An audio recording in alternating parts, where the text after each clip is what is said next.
வணக்கம் ஃப்ரெண்ட்ஸ், உங்கள் எல்லாரையும் நான் பிருந்தாஸ் கிச்சனுக்கு அன்போடு இருக்கிறேன். இப்போ நம்ம ரவையை வச்சு ஒரு வேஃபில்ஸ் பண்ணுவோம். இப்போ அதுக்கு முன்னாடி நீங்கள் இதான் ஃபஸ்ட் டைம் பார்க்குறீங்கன்னாக்க என் சேனலை சப்ஸ்கிரைப் பண்ணி வச்சுங்க, அதோட பெல் ஐக்கானையும் கிளிக் பண்ணி வச்சுங்க. வாங்க வீடியோக்குள்ளே போகலாம். அதுக்கு நான் 1 கப் ரவை, நீங்கள் வறுத்த ரவை வறுக்காத ரவை எது வேணால் போட்டுக்கலாம். இதுக்கு 1/2 கப் நீங்கள் தயிர், நல்லா கெட்டி தயிராக எடுத்துங்க. நான் ஒரு 1/2 கப் தயிர் எடுத்துக்கிறேன். இப்போ 1/2 கப் தயிர் எடுத்தாச்சு. இதை நல்லா கலந்து விடுவோம். இப்போ நல்லா கலக்கலாம்.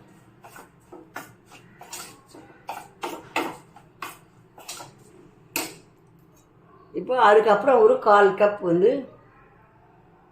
தண்ணி விட்டுப்போம்.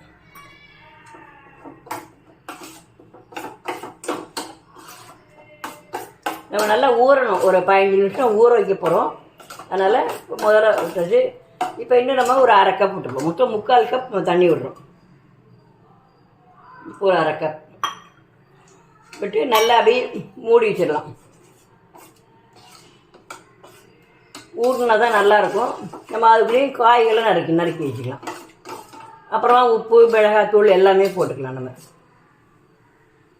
இப்போ அப்படியே மூடி வச்சிடலாம். இப்போது இதில் திறந்து நம்ம காய்கறிகள்லாம் போடுவோம். நம்ம இப்போ ஒரே ஒரு பச்சை மிளகா பொடியாக நறுக்கி வச்சுருக்கேன், அதை போடலாம். அப்புறம் கொத்தமல்லி தழை,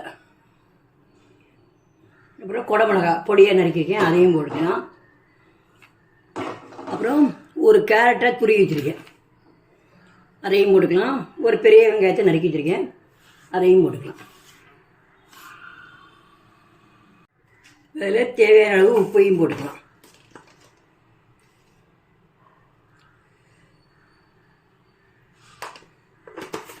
அப்புறம் ஆம்சூர் பொடி, இது இருந்தால் போடலாம், இல்லைன்னா போடணுங்கிற அவசியம் கிடையாது. சும்மா கொஞ்சமாக ஒரு 1/2 ஸ்பூன்.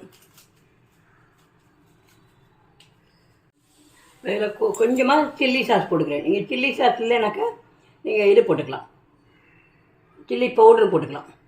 நீங்கள் உரப்புக்கு தகுந்த மாதிரி போட்டுங்க. இப்போ இதை நல்லா கலந்து விடலாம். வேணுன்னா இப்போ கூட நீங்கள் தண்ணி விட்டுக்கலாம்.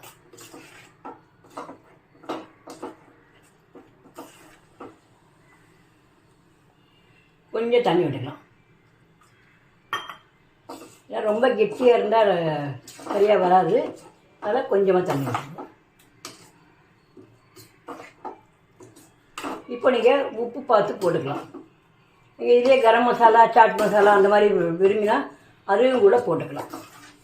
இந்த மாதிரி கலர்ஃபுல்லாக இருக்கும். குடமிளகா, கேரட்டு இதெல்லாம் போடுறப்போ நீங்கள் என்னென்ன காய் வேணுமோ அதெல்லாம் போட்டுக்கலாம். குடமிளகாயிலே எல்லோ இருக்குது, ரெட் இருக்குது, அந்த மாதிரிலாம் கூட நீங்கள் போட்டுக்கலாம்.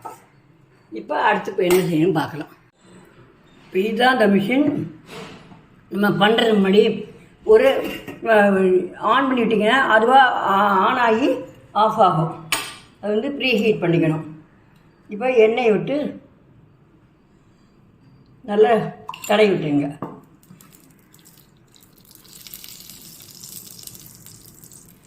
ஏன்னா அப்போ தான் திருப்பி எடுக்கிறப்ப உங்களுக்கு ஒட்டாமல் வரும்.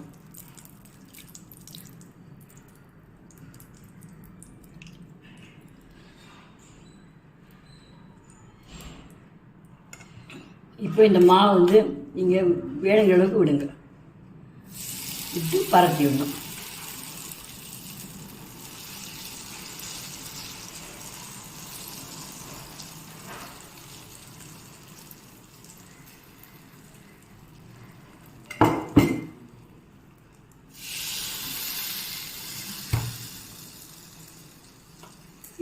இப்போ ஆனாயிருக்கு, எரியுறது பார்த்தீங்கன்னா தெரியும். ஆரஞ்சு லைட் எரியுது, அதுக்கப்புறம் ஆஃப் ஆயிரும். ஆனால் அது குக் ஆகிடுச்சுன்னு அர்த்தம் கிடையாது. முதல்ல ஸ்டீமெல்லாம் வெளில போயிட்டு அதுக்கப்புறம் நமக்கு எவ்வளோ நேரம் வேணுமோ அது வரும். ஒரு 5 நிமிஷம் வரைக்கும் கூட விட்டு எடுக்கலாம். நம்ம அப்போ தான் நல்லா கிறிஸ்பியாக வரும். பார்ப்போம். பார்த்திங்கன்னா ஆவிலாம் வெளியில் போகும். இந்த ஆவி வெளியில் வருது பாருங்க. அப்புறம் ஆவி போனோடனே அந்த லைட்டு அணைஞ்சு போயிடும். அப்புறம் வேணும்னா திருப்பியும் கூட நம்ம வச்சுக்கலாம். நம்ம இப்போ லைட்டு அணைஞ்சிருச்சு. நம்ம மெதுவாக இது பண்ணணும். கை சுடும், நீங்கள் பார்த்து எடுக்கணும். இந்த மாதிரி குக்காக இருக்குது. ஆனால் நம்ம இன்னும் கொஞ்சம் வேணும்னாக்கா நம்ம திருப்பி ஊதுறோம். கொஞ்சம் சூடு ஆடுறோம்னா அதுவே ஆட்டோமேட்டிக்காக ஆன் ஆகிக்கும். இன்னும் கொஞ்சமே நம்ம வச்சுருந்தும் எடுக்கலாம். நம்ம இப்போ திருப்பி எரிய ஆரம்பிச்சிருச்சு. நம்ம திருப்பி இதை அணைஞ்ச உடனே நம்ம எடுக்கலாம். இப்போ செகண்ட் டைம் அணைஞ்சிருச்சு. இப்போ நம்ம மெதுவாக எடுக்கலாம்.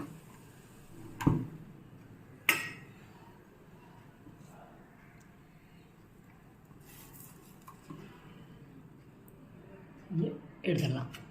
இப்போ அடுத்து வந்து அதே மாதிரி அடுத்து கொஞ்சம் எண்ணெயை விட்டுண்டு நம்ம திருப்பியும், ஏன்னா எண்ணெய் தடவினா தான் நீங்கள் வந்து கொஞ்சம் ஒட்டாமல் வரும். அதுதான் இப்படி மீறி உள்ள நம்ம எல்லா மாவையும் நம்ம போட்டு எடுக்கலாம்.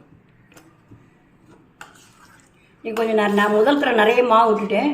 நீங்கள் நிறைய மாவு விடாமல் கொஞ்சமாக கூட நீங்கள் விட்டு பண்ணலாம்.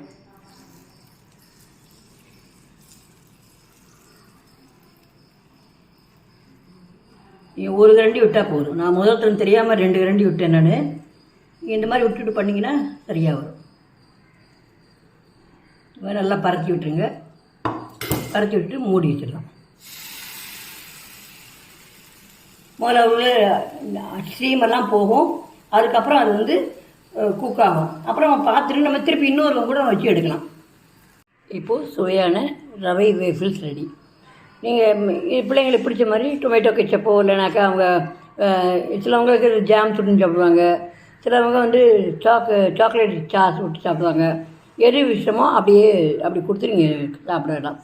ஏன்னா பிள்ளைங்களுக்கு இப்போ எல்லாருமே ரொம்ப பிடிக்கும். இது நம்ம அப்படியே வெறுனையே சாப்பிட்றலாம். ஏன்னா இது எல்லாமே போட்டிருக்கோம் நம்ம. அதனால் நல்லாவும் இருக்கும். நீங்கள் செஞ்சு பார்த்துட்டு உங்கள் ஒப்பீனியனை கமெண்ட்டில் போடுங்க.